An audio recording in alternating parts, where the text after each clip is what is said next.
श्री स्वामी समर्थ. श्री स्वामी चरित्र सारामृताचा आज आपण 17वा अध्याय घेणार आहोत. चला तर सुरुवात करूया 17व्या अध्यायाला. सप्तदशो अध्याय. श्री गणेशाय नमः. मागील अध्यायी कथा सुंदर प्रख्यात जे मुंबई शहर तेथे येऊनी स्वामी कुमार मठ स्थापिती समर्थांचा. षडविकारा जिंकले संसाराते त्यागिले रात्रंदिन रत झाले स्वामी भजनी सुखाने. स्वात्मा सुखी तल्लीन वृत्ती तेने हरली संस्कृती. कवनाची नाही भीती सदा चिंती आनंद. स्वामी नामांचे भजन त्याची या चरित्राचे कीर्तन. त्याहुनी व्यवसाय अन्य स्वामी सुत नेनती. संसाराते सोडून बैसले गोसावी होऊन हे पाहुनी कित्येक जण हसताती तयाते. परी तयांचा विषाद चित्ती स्वामी सुत न मानती. अंगी बाणली पूर्ण विरक्ती विषयासक्ती नसेची. स्वामीसुतांची जननी काकूबाई नामे करुणी तिने हे व्रत ऐकुनी दुःख केले अनिवार. मोहावरती सापडले मायावशजे झाले त्यांची प्रपंचावेगळे गोड काही न लागेची. पुत्र वात्सल्य करोन पाही शोक करती काकूबाई. मुंबईत लवलाही सुताजवळी पातल्या. गोसावी निज सुता पाहुनी वृक्षस्थळ तळ घेती बडवूनी. अंग टाकिले धरणी बहुत आक्रोश मांडिला. निज मातेचा शोक पाहोन दुःखित झाले अंतकरण. ते लागी सावरून धरिले सत्वर प्रेमाने. तुझ्या उदरी जन्मास आलो सद्रूपाई विनटलो. जन्म मरणाते चुकलो मुक्त झालो सहजची. धन्य धन्य तू एक जननी मज लागी प्रसवूनी. मान्य झाली स्त्री भुवनी सहजची. काय धन्यता वर्णावी. अशा प्रकारे स्वामीसुत मातेंचे समाधान करीत मधुर शब्दे समजावीत परमार्थ गोष्टी सांगोनी. परी त्यांच्या या गोष्टी तियेसी गोड न लागत. म्हणे यांची भ्रष्टमती खचित असे जाहली. यांच्या पिशाच भाज्या झाली किंवा कोणी करणी केली याची सोय पाहिली. पंचाक्षरी आणोनी त्या समयी प्रख्यात थोर यशवंतराव भोसेकर जयांसी देव मामलेदार. सर्व लोक बोलती त्याती घेऊन भेटी. विचारावी काही युक्ती ते जरी कृपा करीती तरी होय आरोग्य. ऐसा विचार करोनी पोटी दर्शना आल्या उठाउठी. सांगितल्या सुतांच्या गोष्टी मुळापासून सर्वही. होऊन या दीनवदन करीती विनंती कर जोडून. म्हणती सर्वत्र आपण उपाय यासी सांगावा. ऐकोनी या देव मामलेदार हसोनी देती उत्तर. त्यांसी पिशाच लागले थोर माझेनी दूर नोहेची. ऐसी उत्तर ऐकून दुःखित झाली अंतकरणी. मग स्वामीसुतांची जननी अक्कलकोटी येत असे. म्हणे ज्याने वेड लाविले त्यांचीच धरावी पाहुले. येणे उपाये आपुले कार्य सत्य होईल. असो इकडे स्वामीसुत मुंबई माझी वास्तव्य करीत. हिंदू पारसी स्वामी भक्त त्यांच्या उपदेशे जाहले. मठ होत कामाठी पुऱ्यात तेथे जागा नव्हती प्रशस्त. मग दिली कांदेवाडीत जागा एका भक्तिनीने. निस्सीम जे स्वामी भक्त आनंदे भजनी नाचत. कुटील जनत याते हसत ढोंग अवघे म्हणती हे. परिनिंदा आणि स्तुती दोन्ही समान जे मानिती. श्रीचरणाविन आसक्ती अन्य विषयावरी नसे. जननिंदा करिता ती अनेक प्रकारे दूषण देती. परिशांत चित्ते तया प्रती उपदेशली स्वामीसुत. जे अहंकारे बुडाले सत्यपथाचरण चुकले. निज कार्याते विसरले मोहे पडले भवजाली. ऐसे जे का मूढजन ते भक्ता देती दूषण. परी तेथे अंतकरण दुःखित नोहे तयांचे. तारा नामे त्यांची कांता तीही त्रास देत स्वामीसुता. परी त्यांच्या चित्ता दुःख खेद नसेची. प्रथम मुंबई शहरात शके 1793 फाल्गुन कृष्ण त्रयोदशीस स्वामी जयंती केलीसे. कोणी एके समयासी नगरकर नाना जोशी सहज आले मुंबईशी. त्याने ऐकिले वर्तमान. या नगरात सांप्रत स्वामीसुक्त स्वामी भक्त कोसावी होऊन राहत महाज्ञानी असती जे. एकावार पाहावे तयांसी इच्छा झाली नानांसी. मग कोणी एके समयांसी मठा माझी पातले. पाहुनी स्वामीसुताप्रती आनंदले नाना चित्ती. प्रेमानंदे चरण वंदती स्तवन करीती तयांचे.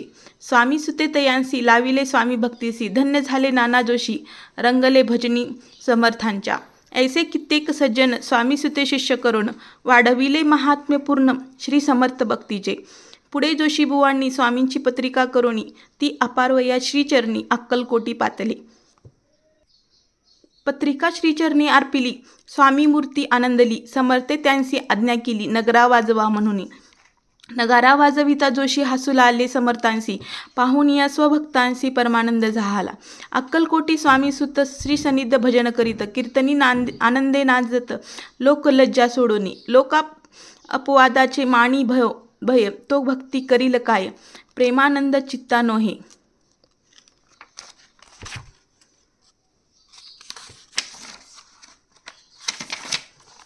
भजनी मन लागेना.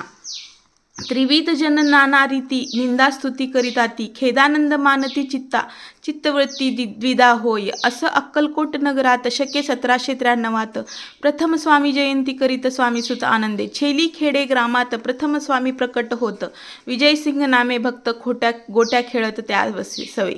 ऐसे स्वामीसुतांचे मत परी दिसेनासे आधाररहित, सत्यासत्य जाणती समर्थ आपण तेथे अज्ञानी. स्वामीसुत दिवसेंदिवस स्वामी भक्ती करी विशेष, जन लाविले भजनास कीर्ती ध्वज उभारिला. मना माझी धरुणी कामना, येऊ येताती दर्शना. कोणी येताती दर्शना, त्यांची समर्थ करीती आज्ञा, सुताकडे जावयाची. स्वामी सुतही त्या प्रती मनातील खून सांगती, ऐकोनी जन चकित होती, वर्णती ते ख्याती सुतांची. एकदा सहज स्वामी सुत अक्कलकोटी दर्शना येत, तेव्हा समर्थ राजवाड्यात राहिले होते आनंदे. राणीचे ये आज्ञे वाचुनी, दर्शन नोहे कोण लागणी, ऐसा वर्तमान ऐकुनी खिन्न मनी स्वामीसुत. स्वामी दर्शन घेतल्याविन तो न सेवी उदकान, ऐसे दिवस झाले तीन निराहार राहिला.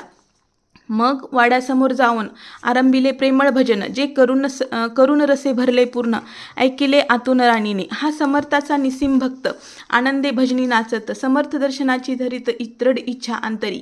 सेवकांशी म्हणे सत्वरी, तुम्ही जाऊन या अवसरी, त्या साधू ते मंदरी प्रार्थनीया आणावे. ऐसी राणीची आज्ञा होता, सेवक धावले तत्वता. प्रार्थनीया स्वामी सुता मंदिरा माझी आणिले, पाहुनिया समर्थांची उल्हास सुतांचे मानसी. धावूनिया वेगेंसी मिठी चरणी घातली, सद्दीत अंतकरणी चरण क्षाळिले नयनाश्रुनी. देह भान गेला विसरुनी, स्वामीपदी सुखावला. बाळ चुकले मातेसी, ते भेटले बहुत दिवसी, मग तयांच्या आनंदासी पारावार नसेची. निज सुतांते पाहुनी आनंदले समर्थ मणी, कर फिरविला मुखावरणी, हस्ती धरुणी उठवले. अक्कलकोटी त्या अवसरी बहुत होते सेवेकरी, परी समर्थांची प्रीती खरी स्वामी सुतावरी होती. त्यात जे होते जे दुर्जन, ते सुतांचा उत्कर्ष पाहून दूषित होय त्यांचे मन. द्वेष पूर्ण करीताती, काही उपाय करून फिरवून समर्थांचे मन, स्वामीसुतावरचे प्रेम कमी करू पाहताती.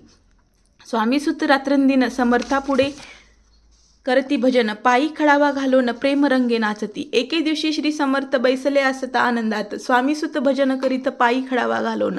ऐशी वेळ साधून समर्था झाले सांगितले दुर्जनी, स्वामीसुतांची हे करणी योग्य नसे सर्वथा. बैसला असता आपण पायी खडावा घालून, हा नाचतो काय म्हणून आपुला अपमान करावया. परकी आणि निजसुत समान लेखिती जे सत्य, जे सर्वांशी अलिप्त, श्रेष्ठ कनिष्ठ कोण तयाते. आता खडावा काढोनी मग नाचावे त्यात्वा भजनी, ऐसी आज्ञा सुता लागोनी केली समर्थे त्यावेळी. तोच उठले कित्येक जण खडावा घेतल्या काढून, स्वामी सुतांचा अपमान केला ऐशा प्रकारे. पाहुनिया ऐशी परी खिन्न झाला सुत अंतरी, काळजात बोचली सुरी अपमान दुःखे दुखावला. मरणाऊर्णी परम कठीण दुःख देतसे अपमान, उतरले सुतांचे वदन निस्तेच झाले सत्वर. तयांचे होते जे वैरी ते आनंदले अंतरी, म्हणती मोडली खोडबरी अभिमान उतरला. असं मग स्वामी सुत ते स्थळ सोडून त्वरित नगराबाहेर येत मार्ग धरीत मुंबईचा.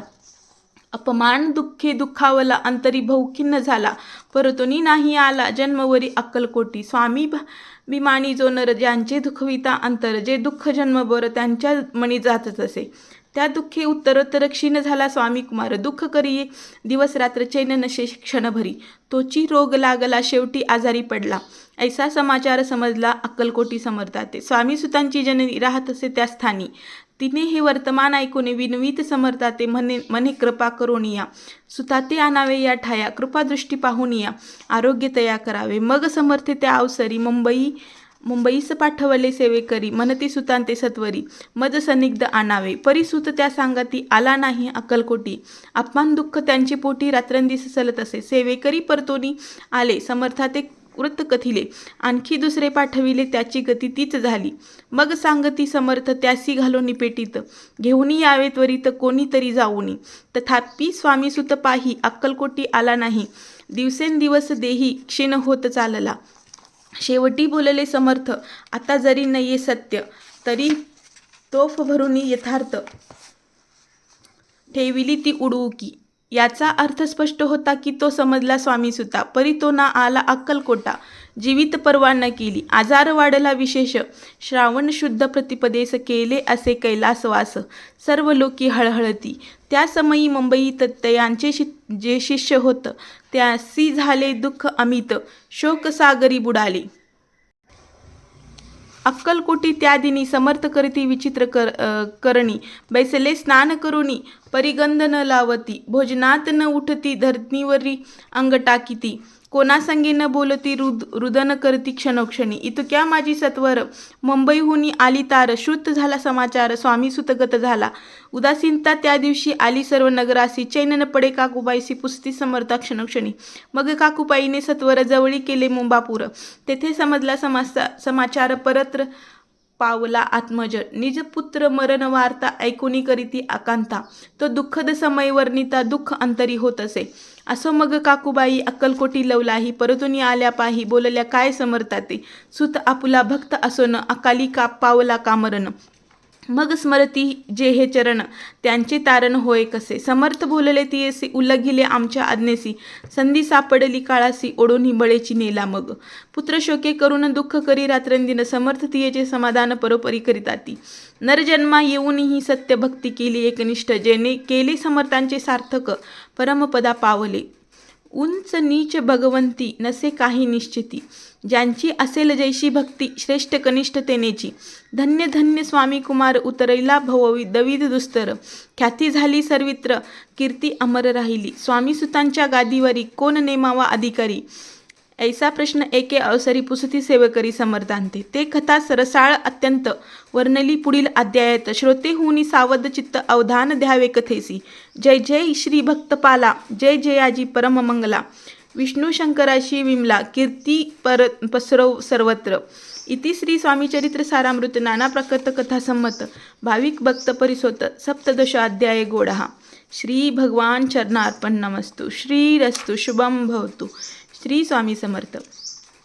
अशा प्रकारे 17वा अध्याय आपल्याला संपलेला आहे. तर आपण 17व्या अध्यायाचा कथासार पाहणार आहोत. चला तर सुरुवात करूया 17व्या अध्यायाच्या कथासाराला. मागील अध्यायामध्ये स्वामीसुतांनी मुंबईस येऊन श्री स्वामींच्या मठाची स्थापना केली, याविषयीचा कथा बघाला. त्यानंतर घडलेला वृत्तांत या अध्यायामध्ये सविस्तर कथन केला आहे. श्री स्वामी चरित्र सारामृतातील सर्वात जास्त ओवी संख्येचा अध्याय म्हणून हा अध्यायाचा उल्लेख करावा लागेल. याचे कारण श्री स्वामींनी ज्यांना आपला सूत अर्थात पुत्र मानले, त्यांच्याविषयीचा समग्र वृत्तांत या अध्यायात ग्रंथकारांनी सांगितलेला आहे. स्वामीसुतांनी संसाराचा त्याग केला, षड्रिपुना जिंकले आणि ते स्वात्मसुखामध्ये दंग होऊन अष्टप्रहर श्री स्वामी नाम घेऊ लागले. श्री स्वामी संप्रदायाची गादी स्थापन करून सर्वत्र श्री स्वामी नामाचा प्रचार व प्रसार करणे हे ज्यांच्या जीवित कार्याचे एकमेव ध्येय बनले. त्यांचे हे वागणे त्यांची पत्नी व मातेला फारसे रुचले नाही.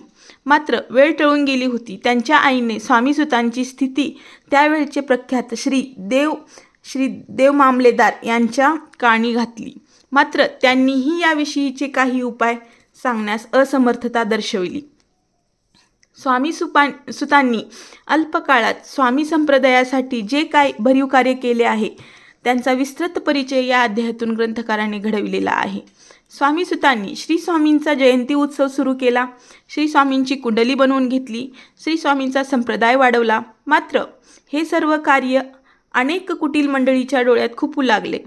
त्यांनी स्वामीसुतांचा अपमान करण्यापर्यंत मजल गाठली. दरम्यान स्वामीसुतांनी त्यांचे अवतारी कार्य संपुष्टात आणले तेव्हा त्यांच्या गादीवर कुणाला बसवावे हा प्रश्न जोर धरू लागला. इथपर्यंतचे वर्णन या अध्यायात करण्यात आले आहे. श्री स्वामी समर्थ. श्री स्वामी समर्थ. श्री स्वामी समर्थ.